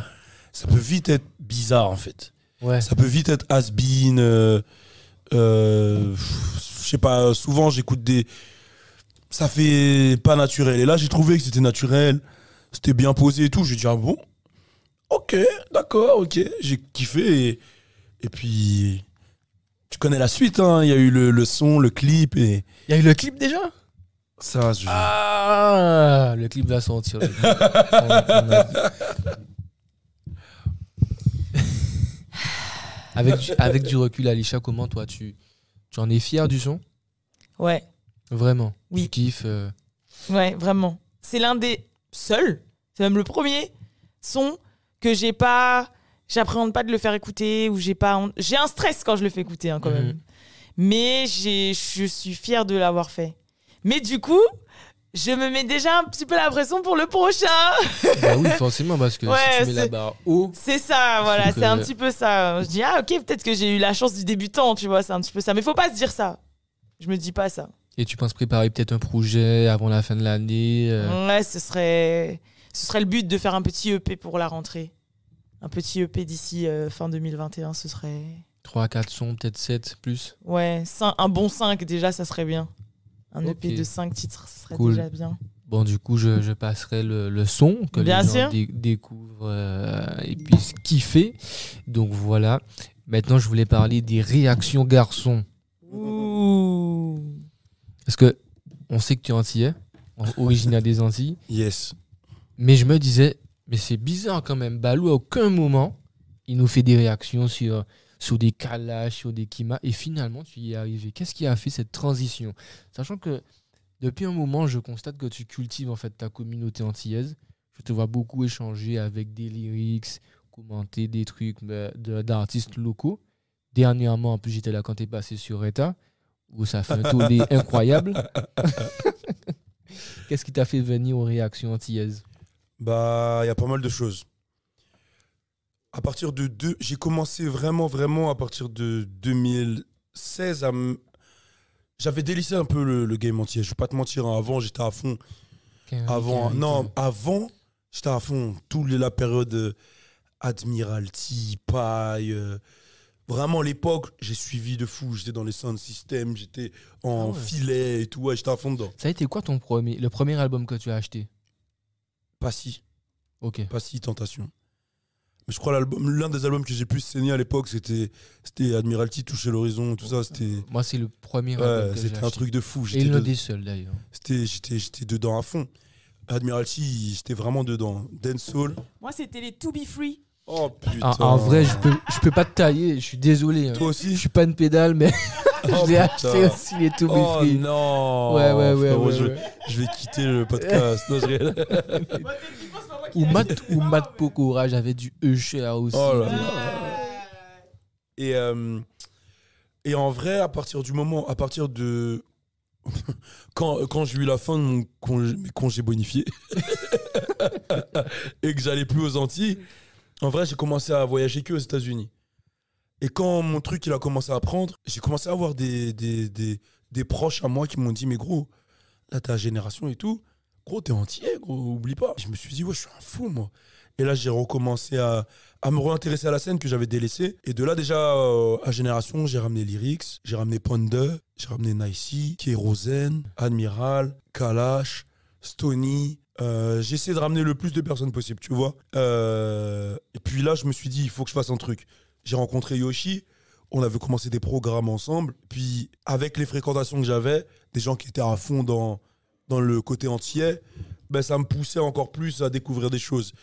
Là, aujourd'hui, je suis avec sa film prod. Franchement, c'est lui qui me montre à chaque fois. Il me dit, tiens, écoute, là, il y a Mata. Tu vois, la première fois que j'écoutais Mata, c'est lui. Il me dit, tiens, Mata. Tu vois, il m'envoie, il me fait découvrir les Will, les Deux Spies. C'est lui qui m'a fait découvrir plein de gens, Flash, etc., tu vois, que je connaissais pas forcément. Et dès que je vois un truc que je kiffe à fond, je me dis, on y go. Maintenant, la problématique, c'est comment le faire découvrir au public. Et l'idée, en fait, c'est que quand tu fais une vidéo, si les gens ne connaissent pas, il faut avoir une manière attractive de le faire. Et la première de Bienvenue aux Antilles, j'ai trouvé ça cool. Parce que le titre déjà était attractif, le concept était lourd. Et j'avais juste à mettre en titre Bienvenue aux Antilles, réaction. Et comme je te disais, c'était une manière de faire découvrir les Antilles à un public qui écoute pas forcément ça, tu vois. Et à travers cette vidéo, j'ai voulu faire découvrir tous les rappeurs qu'il y avait dedans, mais aussi faire comprendre aux gens. Là, c'est du créole, mais les gars, le niveau, il est élevé. Il y a des vrais talents ici, tu vois. Et c'est comme ça qu'en fait, j'en suis venu à faire des réactions. Et Kima, Kalash, le morceau 17, c'est un morceau que j'ai kiffé déjà. J'aime beaucoup Kima. Kalash est un vrai frère. On a une relation... on se voit pas souvent. On sent que vous êtes proches. On se voit pas souvent, hein, mais on se parle tout le temps. Mais on a une relation en dehors du business, en fait. Dire on va se parler pour tout sauf le business. C'est-à-dire que les fois où on va se voir, c'est je vais à son procès lui donner de la force. C'est même pas sur des clips ou tu vois, si on va se voir dans des trucs, voilà. Puis Kalash, c'est la famille, tu vois, vraiment. Donc ça se fait aussi naturellement. Et même lui, il me parle beaucoup sur les Antilles. Je crois que c'est lui qui m'a fait découvrir Kima en premier. Et tu disais aussi que c'est lui qui te disait ouais, Balou, c'est bien que tu parles de ci, de ça, mais chez nous, il y a ça comme problématique. Exactement. Il y a ça. Exactement, il m'a expliqué beaucoup de choses aussi. Moi, j'aime apprendre des choses parce que je connais pas. Je suis pas en Guadeloupe et en Martinique. Je suis dans le 93.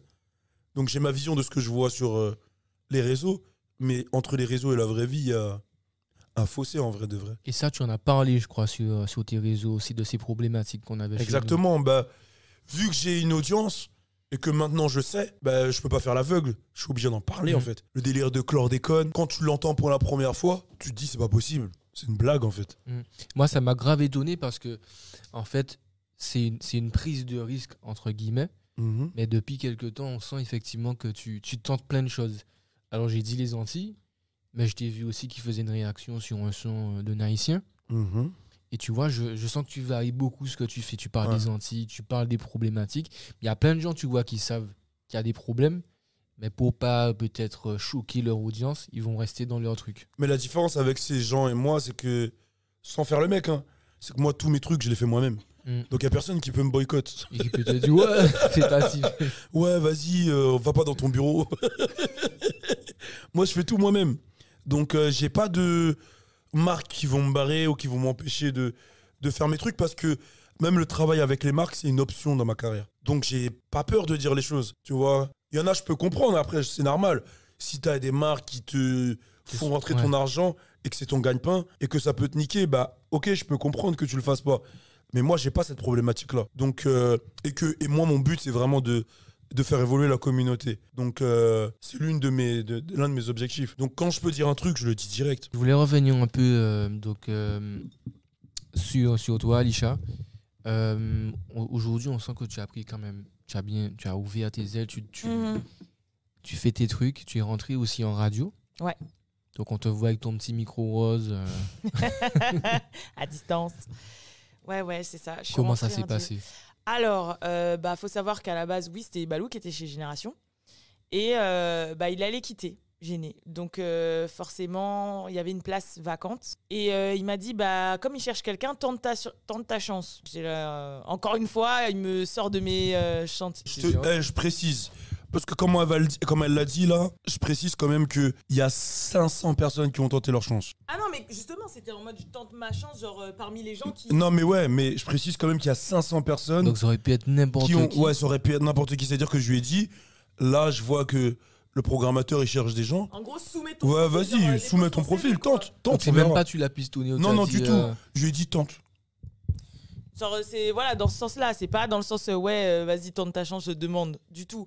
C'est en mode soumets ton CV, soumets ton profil. Demande à essayer, quoi. Vas-y, pose ta candidature. Et du coup, c'est ce qui s'est passé. En fait, j'ai fait comme quelqu'un de lambda. C'est-à-dire, j'ai passé un entretien, j'ai passé un essai radio, c'est-à-dire qu'il m'a essayé 2 fois en plus, je crois. J'ai C'est fait quoi, 2 c'est essais. il teste ta voix, comment Ouais, tu t'exprimes. c'est ça. Par exemple, il te met dans des situations. Il te dit, bah là, tu vas avoir un auditeur au téléphone. On va simuler l'appel téléphonique. Je veux que tu montres comment tu vas le réceptionner, quelle ambiance tu vas mettre. Ouais. Là, je veux que tu envoies ce son-là. Là, je veux que... En plus, là, c'était pour l'émission en live. Du coup, pareil. Là, je vois que... imagine, tu fais ça, ça bug. Comment tu vas réagir? Il me mettait dans des situations comme ça. Et ça a été 2 fois. Il m'a fait faire 2 tests, je crois. Et au final, ça lui a bien plu.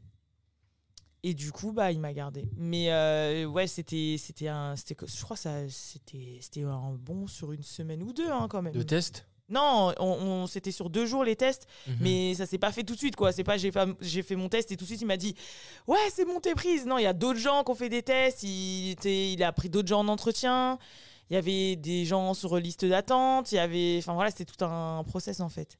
Et bah j'étais agréablement surpris. Je me tape sur l'épaule. Et c'est comme ça que je suis rentrée chez Génération. Et au tout début, j'étais en live, c'est-à-dire à 20h, l'émission de 20h à 23h. Donc, c'est vraiment l'heure de prime time. Et donc là, c'est du lundi au vendredi en live. Et donc, c'est forcément, il y a les jeux, tu sais, donc tu vas prendre les gens à l'antenne, etc. Et ça, c'était la première année.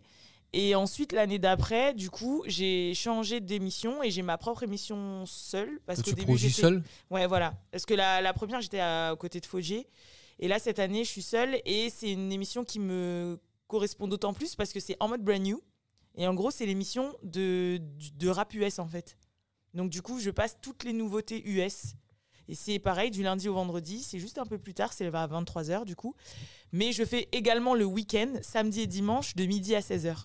Ouais. Et du coup, c'est vrai que les gens, ils me reconnaissent plutôt le week-end, en fait, parce que entre midi et 16, surtout le samedi ou le dimanche, t'es dans ta voiture, tu vas faire les magasins ou tu vas voir la famille. Donc, c'est là que t'écoutes la radio. Et du coup, en fait, le week-end, c'est vraiment ouf. J'ai vraiment énormément de retours sur les gens qui m'écoutent le week-end. Et voilà, hein, c'est comme ça que ça s'est fait et j'aime beaucoup. Avant, c'était un métier que je voyais... Je vais pas dire inaccessible, mais on voit ça comme un métier atypique un peu. Ouais, clairement. Voilà, c'est un métier. Je voyais parce que j'ai des modèles un peu. Je le voyais quand je regardais des interviews YouTube, les Angela Yee, les Angie Martinez, le fait de parler à la radio, hey, tout ça. Genre, je me disais, oh, je me verrais bien faire ça, mais c'est pas ça en plus. C'est oh, je me verrais bien, mais vas-y, ça a l'air galère, tu vois, ouais, d'y aller. Et en fait, non, c'est clairement la vie qui a mis ça sur mon chemin et il y a eu une opportunité. On m'a conseillé de la prendre et je l'ai prise et je suis à la radio maintenant. Donc, ça représente quoi pour toi, sachant que bon, tu as lancé What's Up Girl, on t'a connu sur le French Plug.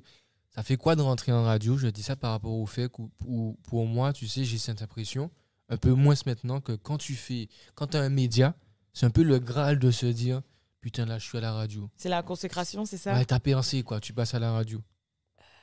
En fait, c'est vrai que c'est big en soi, parce que c'est pas tout le monde qui est animateur radio, et puis, comme j'ai dit, ça reste un métier atypique, et tu vois. Et pour moi, en fait, ça se complète avec ce que je fais, techniquement. D'autant plus que là, j'ai l'émission Quinry, en fait, j'ai l'émission US, donc ça se complète parfaitement avec What's Up Girl, ça se complète parfaitement avec French Plug, ça se complète parfaitement avec mon image. Et... en fait, c'est trop bizarre ce que je vais te dire, mais ça fait 2 ans et je réalise sans réaliser encore que je suis animatrice radio. C'est vraiment bizarre, hein, je te jure. C'est-à-dire que je sais que je le suis, mais en même temps, je réalise pas que je le suis. C'est très, très bizarre. Et des fois, j'ai des prises de conscience, je fais, mais je suis animatrice radio quand même. C'est-à-dire que là, les gens m'entendent, je parle, je fais ce que j'aime, je parle de ce que j'aime, j'envoie des sons. Il y a des gens qui allument leur poste pour écouter Alisha. Ouais, voilà. Mais moi, je m'en rends pas compte. Donc, ouais, après... donc, clairement, oui, il y a une partie de moi qui le voit comme une consécration, dans le sens où c'est quand même une chance de faire ce métier, et c'est pas donné à tout le monde, et c'est un métier exceptionnel, en réalité. C'est un métier qu'on voit comme quelque chose qui est une exception, en réalité. Et il y a une part de moi qui a tendance aussi à ne rien prendre pour acquis non plus. Et à quand même me dire que si demain ça se finit, j'ai quand même construit un truc à côté qui fait que, tu vois. Mais ouais, non, je suis très fière d'être animatrice radio, c'est ouf. Vraiment, félicitations pour ça. Merci. Forcément, on parle de musique. Il y a un mec qui se dit être l'oracle Hein? Donc, Oh, mais il y c'est a- quoi cette histoire de oracle, moi Ben, en fait, tu sais, le type, il a vu, il a dit un jour que Lil Baby allait être le Oracle meilleur dans artiste. ce sens-là, ok, oui, et de- Oracle dans Matrice, la meuf qui voit le futur, il voit Voilà. les... Ok, Et oui, c'est bon. depuis ça, tu vois, tous ces podcasts, il est en train de Oui, placer oui. des petites douilles. Moi, je suis pro Louis, tu vois. Parce que Drake, frère. Louis, quand tu vas écouter ça, voilà, c'est Drake, frère. Lui, il est là avec son Lil Baby, là. Je suis l'oracle, man. Est-ce que quand tu fais tu prépares les thèmes, tu fais exprès de parler de trouver une façon de parler de Lil, parce qu'on sent que, tu Je vois, te c'est- jure que même pas, c'est ça le pire. C'est on y arrive tout seul, naturellement. Mais j'en ai pas parlé là pendant une semaine, pendant la formation. Ouais, j'ai vu que tu J'ai l'as parlé de préconisé. Lil Baby pendant la formation. J'ai Non, essayé de j'ai te piquer. Si. Sérieux? C'est vrai? Ah ben Oh voilà. merde. Dans les studios, ça dit tout. Non, c'est vrai? J'en ai parlé? Ah ouais, je suis un fou en fait. Et Mamad ne ment jamais. Mais pour moi, j'en avais pas parlé là. J'étais fier de moi et tout. Hein. Ah bah voilà. Bah voilà, j'ai la Lil Baby. Oh non. Oh là, Oh non, non, mais putain. Oh non. Le Tyson s'est transformé en Oh, Lil Baby. Oh, truc de ouf, je vais l'appeler Lil Baby. Je te check, merci beaucoup. Vas-y. Du coup, c'est qui la prochaine pépite? La prochaine pépite, il y a Kima. Donc là, on parle des Antilles. Voilà, Kima, j'aime beaucoup. Tu penses que c'est le prochain qui va percer? Ouais, j'aime beaucoup Kima, vraiment, vraiment. J'aime beaucoup Kima. Pourquoi Oh non, il me saoule avec ça. En fait, je kiffe Mata, mais à cause de sa film, je vous explique un petit truc. Sa film prod, je suis avec lui tous les jours. Lui, il est vraiment pro Guadeloupe. Et vu qu'on est en Martinique, tous les jours, il me met Mata. Non, mais il veut que tu restes focalisé. c'est Ouais, tout. il veut que je reste que en Guadeloupe. Mais jusqu'à quand je suis arrivé à ATV, sur le plateau, Il a mis du matin. non, il met son Mata tout le temps. Et je voulais dire Kima, et j'ai dit Mata. J'ai dit ouais, le feat de Mata et Kalash 17, Ah vraiment ouais. lourd. Tellement il m'a mis le truc dans la tête. t'a Après, matrixé. le gars d'ATV m'a regardé, il m'a dit mais c'est Kima. Je fais ah oui, putain, je suis un ouf, tu vois. Mais sinon, si je pars aux States, moi je suis beaucoup dans la vibes de Détroit. Détroit, j'adore. Fortitude Doug, Icewear Vezo. C'est vraiment des artistes que je kiffe. Et là, il y a un mec qui m'a fait écouter, elle m'a fait découvrir. Il s'appelle Rumble. Il est très fort. Il est très fort. Mais vous allez pas valider. Toi, si tu kiffes Drake, tu vas pas valider. Oh, je kiffe Drake, mais bon, moi, je suis. C'est un peu. Non, moi, mon artiste préféré, C'est du En- Blueface, hein, en vrai le de mec. vrai, moi, c'est Roddy Ricch. Roddy Ricch, Je ouais, il le est lourd. saigne. Ouais, il est lourd. Je suis fan Il est à lourd. mort. Mais si tu kiffes Roddy Ricch, c'est pas du tout le délire de Roddy Ricch. Ok. C'est un peu dans le délire Blueface, mais qui rappe dans les temps. Non, pas Tyga. non. C'est quoi tes pronostics, toi, Alicia? Alors, je donne le mien avant. Les gars, vous êtes d'accord? Vous n'êtes pas d'accord? Moi, effectivement, Kima, il est très très chaud. Je pense sur la scène trap rap, c'est le meilleur. Mais moi, l'artiste que je kiffe et je pense que la tendance n'est pas malheureusement sur le créneau qu'il a. Moi, c'est Matthew White. Ce mec, il est hyper chaud. Je sais pas si tu as déjà écouté. Si, j'ai déjà écouté. Mais quand tu écoutes comment il chante et tout ce qu'il a déjà fait comme son, tu sens que c'est un mec, tu l'aurais balancé dans les jump pop et tout, il écrase le truc. Il est super chaud. Alors moi, je vais donner un pronostic. Oh, un pronostic sur ce qui va péter. Moi, Bon, on peut dire qu'elle a plus ou moins pété déjà, mais je pense qu'elle va devenir encore plus grosse qu'elle ne l'est en artiste féminine, c'est Coi Leray. Elle est sortie dans les c'est quoi? Ouais, les XXL XXL. Freshman, ouais, vraiment. Parce que déjà, c'est la seule qui propose quelque chose de différent dans le game féminin. Parce que c'est vrai, bon, ok, j'enlève pas le travail, mais c'est vrai que le profil, depuis que la queen Nicki Minaj est arrivée, c'est vrai que le profil des rappeuses féminins, il est souvent similaire, en fait. Et elle a tout différent. Dans sa manière de faire de la musique, que ce soit dans son physique, dans son image, tout est différent. Et c'est une charbonneuse de fou, elle a une musicalité de fou, elle a un style vraiment bien à elle, qui plaît pas forcément. Là, c'est vrai qu'il y a deux écoles. Il y a ceux qui kiffent ce qu'elle fait et ceux qui n'ont pas encore forcément compris ou qui valident pas. Mais je pense vraiment que... En plus, elle commence un petit peu à faire comme Lil Baby et Lil Durk, elle commence à être en feat avec tout le monde, hein. Il n'y a pas un jour... Franchement, là, elle a fait des gros feats. Hein. Pusha T, Lil Durk, là, il y a un feat avec Kodak qui est sorti avec elle aujourd'hui. Elle est vraiment partout. Et c'est d'ailleurs même rare pour une artiste féminine d'être validée comme ça par le game masculin. Parce qu'il n'y a aucune rappeuse qui a fait autant de feats avec le game masculin, mais le game de la trappe masculine, enfin du hip-hop vrai, du hip-hop gang, tu vois. À part Nicki, quoi. Et à part Nicki, et encore, tu vois. Genre, elle, elle fait des feats avec les gars de la street, quoi. Tu vois ce que je veux dire ? Et ça passe crème, c'est-à-dire qu'ils la valident eux-mêmes.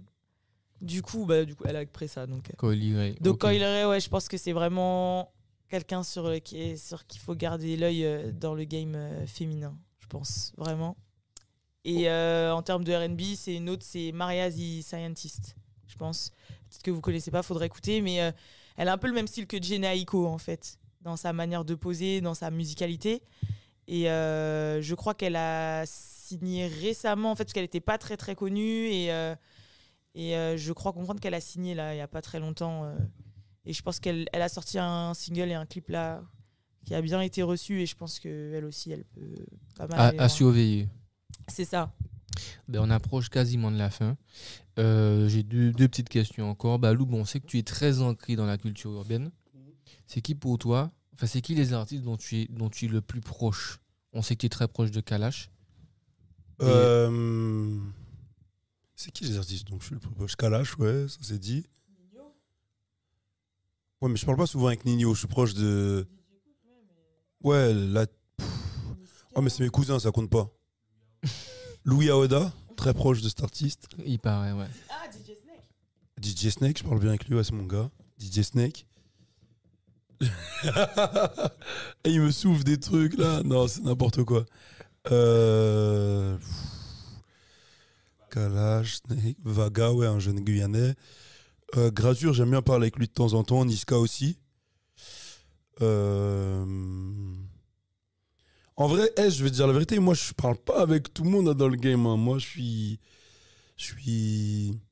On va dire, je suis dans mon monde à Noisy-le-Grand là, tu vois. Mais en vrai, je suis bien avec tout le monde, mais je parle pas tous les jours avec eux en fait, tu vois. Donc, ouais. Ouais, Kalash et Snake, j'aime bien parler avec eux. Snake, c'est vraiment un bon gars, DJ Snake. Ok. Bon, alors forcément, il y a toute cette mouvance de la formation. Tu as vu beaucoup de personnes qui avaient énormément de projets, des projets super lourds. Grave. Qu'est-ce que tu leur conseillerais à tous ces jeunes qui souhaitent entreprendre? Déjà, est-ce que tu t'attendais à avoir autant de personnes qui avaient des vrais projets à lancer? Non, du tout. En fait, je savais pas à quoi m'attendre et j'étais trop content des profils. Trop content de voir même que des gens de Guadeloupe soient venus.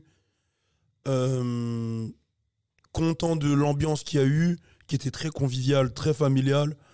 Il y a eu des gens qui se sont rencontrés. Il y a eu des... Oh non. Non. Voilà, mais ça s'est bien passé, quoi, on va dire.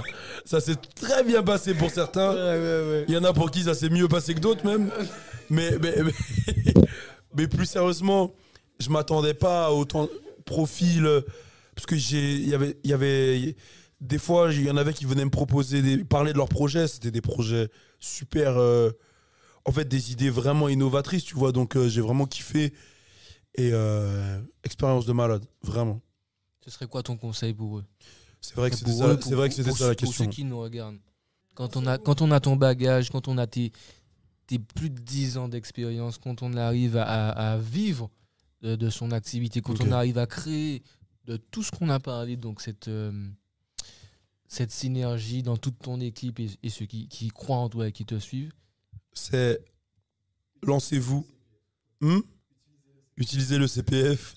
Non, lancez-vous. N'abandonnez jamais, surtout n'abandonnez jamais, parce que un échec vraiment, tu peux le transformer en expérience si tu apprends et que tu n'abandonnes pas. Si tu abandonnes, c'est un échec. Si tu apprends, c'est une expérience. Entourez-vous des bonnes personnes. Mais quand je dis bonnes personnes, c'est des gens qui sont autant motivés que vous, tu vois, qui peuvent vous compléter. Si je parle des réseaux, utilisez vraiment les réseaux. Les réseaux, c'est une force. Internet, c'est une force. Ne le transformez pas en faiblesse. Ne devenez pas dépendant d'Internet. Utilisez-le pour mettre en avant ce que vous faites. Apprenez à comprendre les différents réseaux, les différentes utilités. Et ça vous permettra de de brander votre entreprise et d'en faire quelque chose de fou. Organisez-vous grave, c'est important. Parce que sans organisation, tu vas nulle part. Ayez un plan. Ayez un vrai plan sur le court terme, le long terme. Et j'essaie de tout synthétiser là, en fait, tu vois. Et vraiment, croyez en vous. Ça fait très manichéen et tout, mais croyez en vous. Croyez en vous parce que si tu crois pas en toi, personne va le faire. Vraiment, si tu crois pas en toi, si t'as pas confiance en toi, personne va le faire pour toi. Et des fois, moi, je disais des trucs, des gens ils disaient que j'étais fou, quoi. Et ouais, je fais les interviews des quins, et les gens ils me disaient, un mec du 9-3, rêve pas. Et au final, c'est parce que je croyais que c'était possible que je l'ai fait. Donc voilà, croyez en vous et donnez-vous les moyens.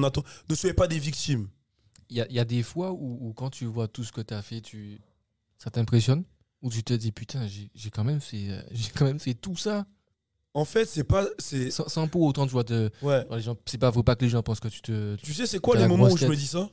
C'est pas dans les moments genre Offset, Cardi B et tout, c'est cool, mais c'est pas ces moments-là que je me dis ça. Moi, c'est quand je sors de la formation. Tu vois, par exemple, à un moment, quand on a quitté la formation, c'était quand avant-hier, je lui dis à un moment, j'ai cru que j'allais avoir une larme pendant la formation. Parce que moi, c'est ces moments-là qui me font me rendre compte. C'est genre, vas-y, faire une interview avec Offset, c'est bien. C'est bien, c'est cool. T'es avec Offset, voilà, il est riche, c'est cool.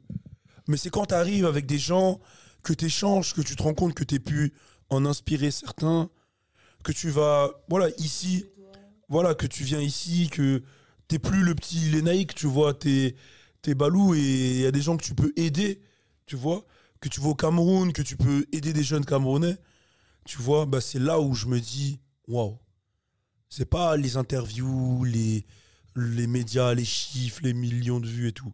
C'est ça qui me touche, moi. Moi, c'est vraiment ça qui me touche, c'est ces moments-là.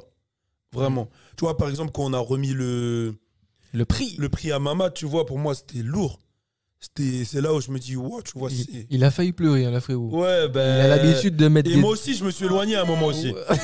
Je me suis éloigné parce que c'est des moments qui touchent. Moi, ça me touche. C'est ça qui me touche, moi. Moi, c'est pas la Mala qui me touche. Genre, c'est bien. En vrai, c'est lourd. Quand je suis avec Offset, c'est lourd. Je me dis, wow, je suis avec Offset, c'est bien et tout. Mais ça me fait pas le même effet que la formation. Ouais, quand tu te dis qu'il y a plus de 30 personnes qui viennent juste. C'est incroyable. Pour en fait récupérer, écouter ton expérience. Bah, tu sais pas, ça se trouve dans les 30 personnes, il y a le futur Steve Jobs. En vrai, tu sais pas en fait. Tu sais pas, et qu'ils soient là, qu'ils écoutent, et même qu'à la fin, eux-mêmes, ils me retransmettent une énergie, qu'ils me disent qu'ils ont apprécié et qu'ils ont appris des choses. Moi, je suis trop heureux. Moi, c'est pour ça que je fais tout ça en vrai de vrai. C'est ça que j'aime. Merci beaucoup, Balou Alisha. Bah, merci beaucoup à toi. Ce serait quoi ton petit message? Toi qui t'es lancé aussi, qui chante, qui a ton média, qui a Génération également, c'est quoi?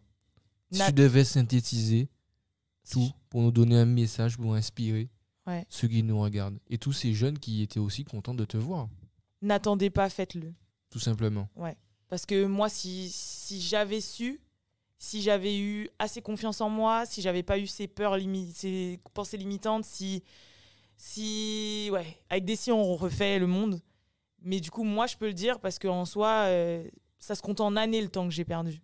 Donc, en fait, pensez pas trop. Faut penser parce qu'il faut se préparer, mais pensez pas trop non plus. Parce qu'au bout d'un moment, la pensée, elle dépasse un stade où c'est des « ouais, mais si, imaginez que… » Et ça, c'est pas bon. Faites-le. Faites-le. Je pense que d'autant plus si… Bon, on va pas forcément parler d'âge, mais encore plus si vous êtes jeune. Parce que on a tendance à dire « ouais, mais je suis encore jeune, je vais le faire quand je serai plus stable » ou quand j'aurai dépassé un certain âge, quand je me serai installée, quand je serai stabilisée, quand j'aurai une situation.